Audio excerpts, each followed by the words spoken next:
Jimmy Fallon. In today's video we'll learn about Jimmy Fallon, going through the sections: abstract, early life, career, influences, personal life, external links. Abstract.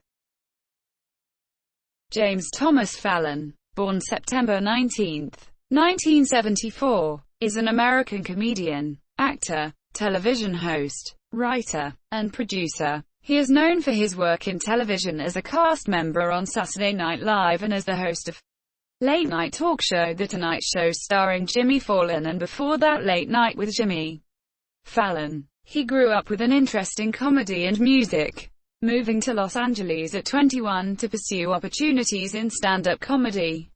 He was commissioned to join NBC Saturday Night Live as a cast member in 1998.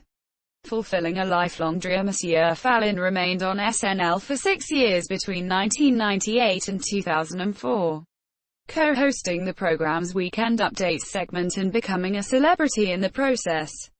He left the program for the film industry, starring in films such as Taxi, 2004, and Fever Pitch, 2005. Following his film career, Fallon returned to television as the host of Late Night with Jimmy Fallon on NBC Studios in 2009, where he became well known for his emphasis on music and video games.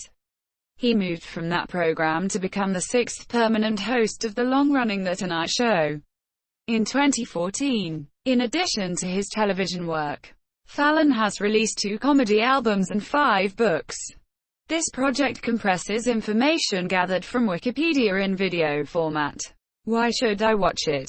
Studies prove that reading while listening improves comprehension, increases speed as well as expands vocabulary and enhances fluency. Provide your feedback on the comments section. Support the channel by subscribing and liking the video. Thanks. Early life.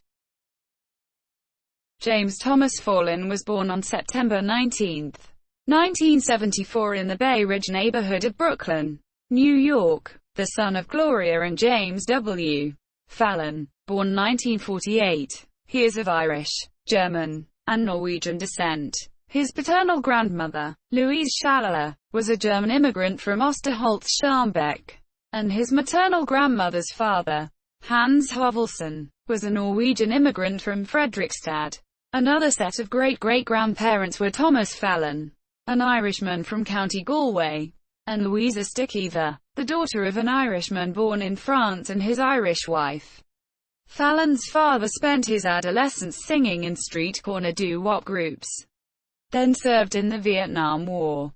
Shortly after his son's birth, he started working as a machine repairman for IBM in Kingston, New York. In preparation, the family moved nearby to Saugerties, New York. Fallon has described his childhood as idyllic, while his parents have been described as overprotective. He and his sister, Gloria, were unable to leave their home and had to ride their bicycles in the backyard. Fallon attended the Roman Catholic school St. Mary of the Snow. He considered being a priest, inspired by his experiences as an altar boy, but became more interested in comedy instead. He spent many nights listening to the radio program The Dr. Demento Show, which exposed him to both comedy and music. He often recorded it on a reel-to-reel recorder. As a teenager, Fallon developed an obsession with the late-night comedy program Saturday Night Live. He watched it religiously, although he was only allowed to see the clean parts that his parents taped for Hi Monsieur. He and Gloria would reenact sketches such as the Festrunk Brothers with friends. In his teens, he impressed his parents with impersonations, including of actor James Cagney and comedian Dana Carvey. He was musically inclined, and started playing guitar at age 13. He would go on to perform comedy and music in contests and shows. By his junior high years, he was labeled a class clown, but was also described as nice and well-mannered. At Saugerties High School, he was a performer in most stage productions, and was twice a class social director. He won a Young Comedians contest with an impression of Pee Wee Herman. He graduated in 1992. then attended the College of St. Rose in Albany, New York, where he was a computer science major before switching to communications in his senior year. He was an average student. On weekends, he would perform stand-up comedy. Fallon would often board buses from his aunt's house in Fort Hamilton to perform sets at Caroline's Comedy Club in Times Square. He did not graduate, leaving college a semester early to pursue a comedy career. In May 2009, 14 years later, he returned to receive a Bachelor of Arts in Communications, awarded by St. Rose officials who granted him experiential learning credits for his television work. He joined his classmates at the Saratoga Performing Arts Center to collect his degree. Career. Fallon dropped out of the College of St. Rose a semester shy of a degree in communications in 1995 to move to Los Angeles and pursue comedy full-time. He secured a manager and got bookings by the age of 21. He often did stand-up at the Improv, earning $7.50 per set. And he joined classes with the Groundlings, an improv comedy troupe. He appeared in the feature film The Scheme, originally entitled The Entrepreneurs. His one line in the 1997 film Father's Day was cut, but he can still be seen in the background. In 1998, Fallon appeared briefly on the show Spin City in the second season as a man selling photographs. He remained fixated on joining Saturday Night Live. After 2 years of working with the Groundlings, he auditioned for the program in 1997, but was unsuccessful. When he was cast in a pilot presentation for the WB, Fallon made sure to include a clause in his contract specifying that if he were to join SNL he would be released from his contract. His manager sent videotapes to Marty Klein and Ayala Cohen, producers for SNL. "This was my ultimate goal. If I ever cut into a birthday cake and made a wish, I would wish to be on SNL. If I threw a coin into a fountain, I would wish to be on SNL. If I saw a shooting star, I would wish to be on SNL. I remember saying to myself, if I don't make it on before I'm 25, I'm going to kill myself. It's crazy. I had no other plan. I didn't have friends. I didn't have a girlfriend. I didn't have anything going on. I had my career. That was it." Fallon landed his second audition at the age of 23.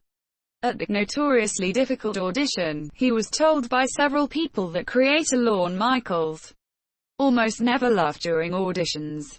He feared being outshined by the comic before him, who came armed with an arsenal of props.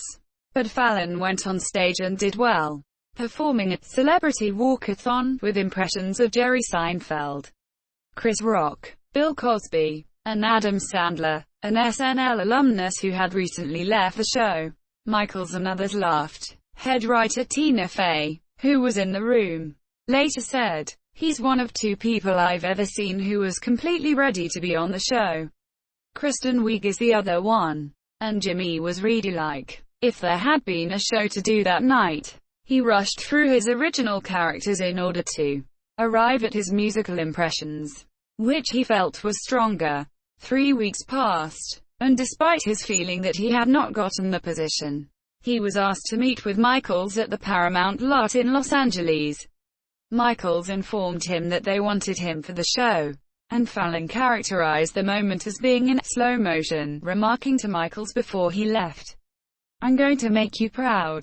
Fallon debuted on Saturday Night Live as a featured player at the beginning of the show's 24th season in September 1998.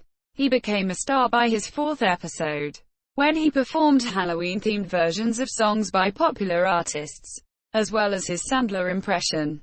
Fallon became a celebrity, considered charming by his largely female fan base, receiving numerous letters from fans, and becoming the subject of numerous fan sites.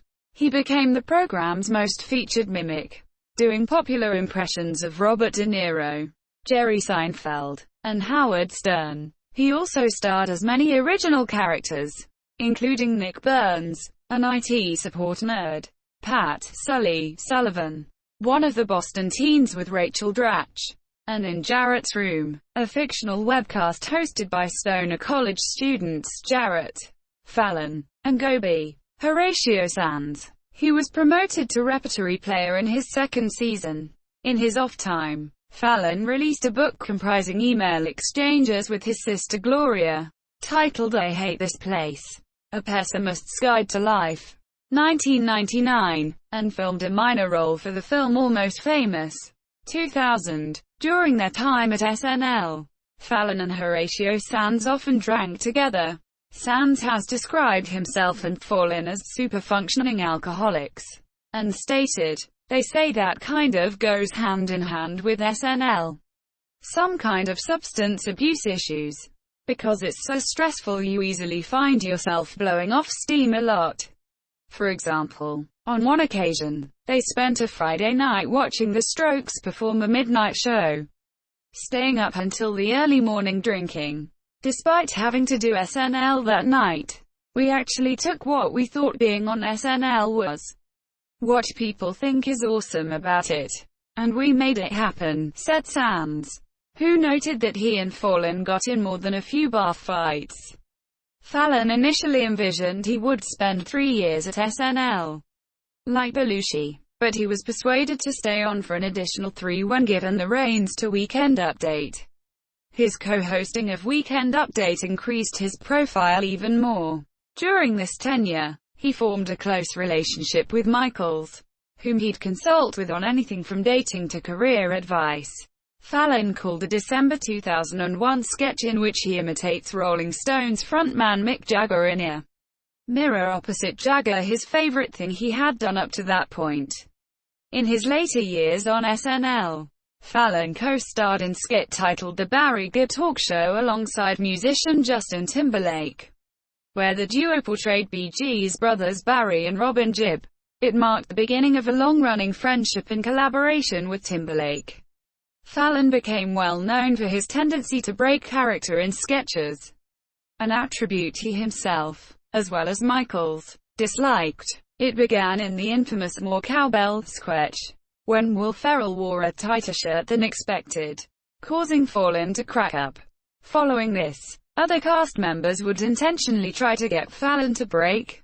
Other cast members believed he was attempting to steal the moment, to make the sketch about himself. The joke became near constant during Fallon's final year on the show.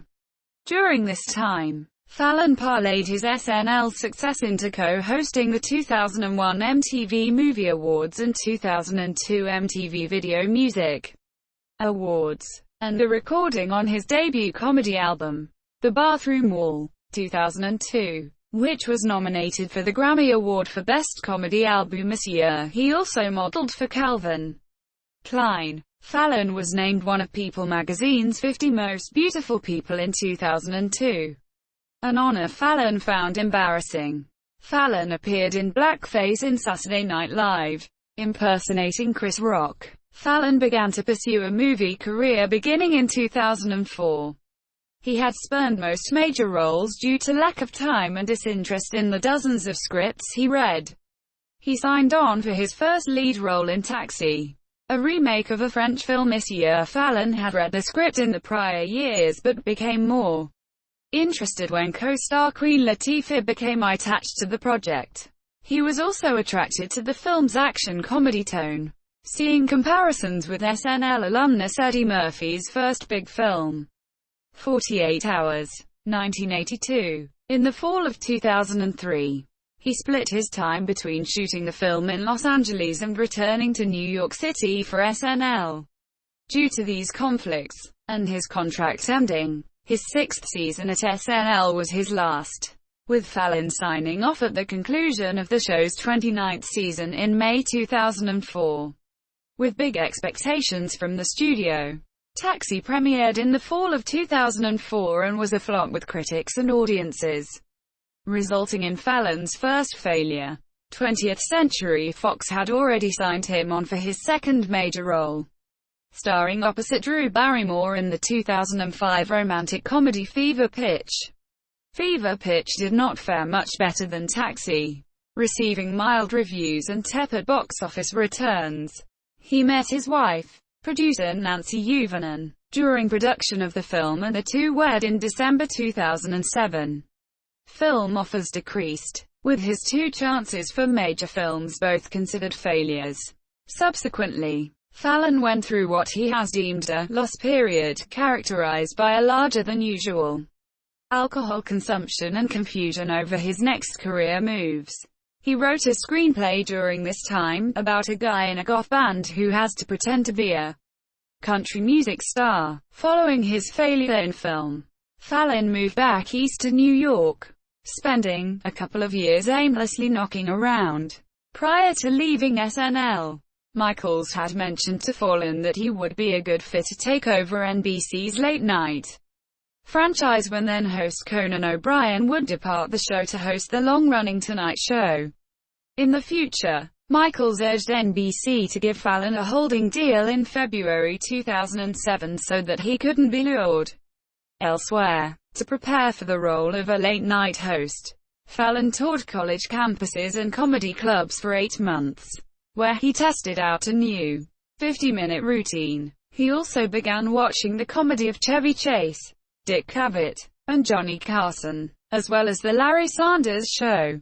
In May 2008, Fallon was announced as the successor to O'Brien's Late Night. Fallon was considered an odd choice for the job, both by executives at NBC and among the general public. This was referenced in an early promo for the series. You loved him on SNL. You hated him in the movies. Now you're ambivalent. Late Night with Jimmy Fallon premiered in March 2009 to mixed reviews. Producer Michael Shoemaker felt that the show's style solidified when it used Susan Boyle as a joke, while other late-night programs had centered on her appearance. Fallon's Late Night debuted a sketch in which Boyle's emotional performances could salve any affliction. It was this style of humor that Adam Sternberg of New York dubbed the comedy of unabashed celebration, that led to the program's success. Fallon proved himself different from other late-night hosts, with more of a reliance on music, dancing, impersonations, and games. Between Fallon's own musical sensibilities and the recruitment of his house band, hip-hop collective The Roots, his incarnation of Late Night evolved into the most deeply musical of TV's musical comedy variety programs, with sketches in which he parodies Neil Young and Bruce Springsteen going viral online. Coincidentally, it was during the Tonight Show debacle that Fallon's show found its footing. Another component built into the program was its association with social media and the internet. The first majorly successful online clip was of Fallon and Justin Timberlake performing at History of Rap. Online interaction and its presence on the show soon became crucial to its success. As of August 2013, Fallon was earning a salary of $11 million a year for his work on Late Night. Fallon also hosted the 60-second Primetime Emmy Awards in 2010. In 2012, Fallon released his second comedy album, Blow Your Pants Off, which compiles many of his musical performances on Late Night. The album won a Grammy in 2013 for Best Comedy Album. Discussions for Fallon to take over The Tonight Show began in early 2013. On April 3, 2013, following a period of speculation, NBC announced that Fallon would succeed Jay Leno to become the sixth permanent host of The Tonight Show following the 2014 Winter Olympics. Fallon and Leno sang a parody of the song, Tonight, about The Tonight Show together. Fallon's Tonight Show debut on February 17, 2014, on NBC's network engaged 11.3 million viewers. Fallon's third book, Your Baby's First Word Will Be Dada, a children's book, was released in June 2015. On September 15, 2016, Fallon hosted Donald Trump on The Tonight Show during the United States presidential election. Following the appearance, Fallon was criticized by some media critics and viewers on social media for the uncontroversial questions he asked of Trump. David Sims, writing in The Atlantic, called the interview an embarrassment. In response to the criticism, Fallon said to TMZ, "Have you seen my show? I'm never too hard on anyone. We'll have Hillary on tomorrow. And we'll do something fun with her too. Fallon apologized in March 2017 for the interview, saying, "I didn't do it to humanize Hi Monsieur, I almost did it to minimize Hi Monsieur. I didn't think that would be a compliment. After this happened, I was devastated. I didn't mean anything by it. I was just trying to have fun." He again apologized for the interview in June 2018 on a Hollywood Reporter podcast, saying that he made a mistake, and added, "I did not do it to normalize him or to say I believe in his political beliefs or any of that stuff." Influences.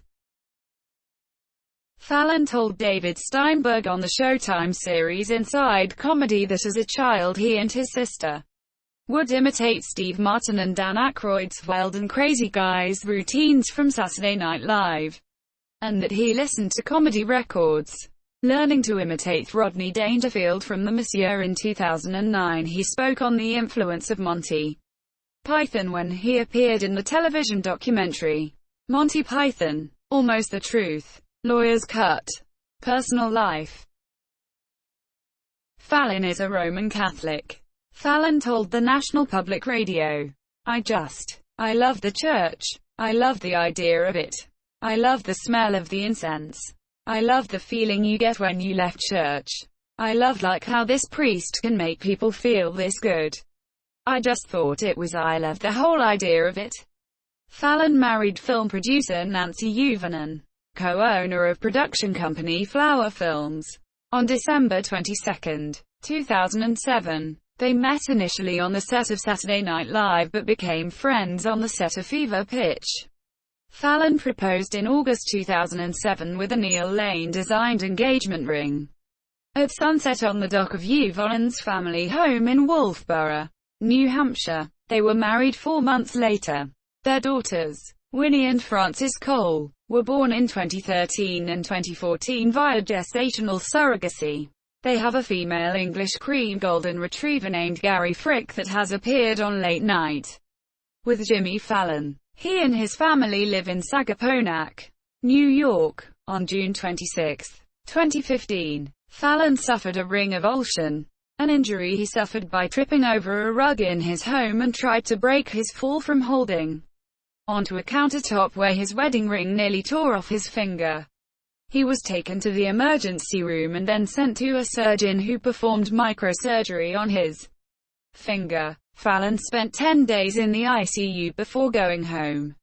He discussed this on the July 13 episode of The Tonight Show and thanked the doctors and nurses who helped Hi Monsieur as of July 14, 2015. He was expecting to spend another 8 weeks without any feeling in his finger.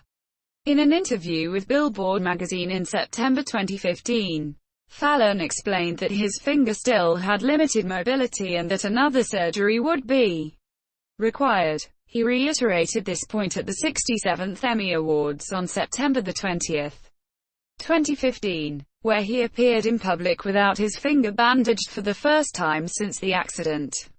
On November 4, 2017, Fallon's mother, Gloria Fallon, died from undisclosed causes at age 68 at NYU Langone Medical Center in Manhattan. Scheduled tapings of the following week's Tonight Show episodes were canceled. 1 week later, Fallon paid tribute to his mother following that night's monologue, becoming emotional and calling her the best audience. In 2020, Fallon partnered with pacifier producer Wubbanub to create 2 limited edition pacifiers based on the penguin and cow characters in his children's books.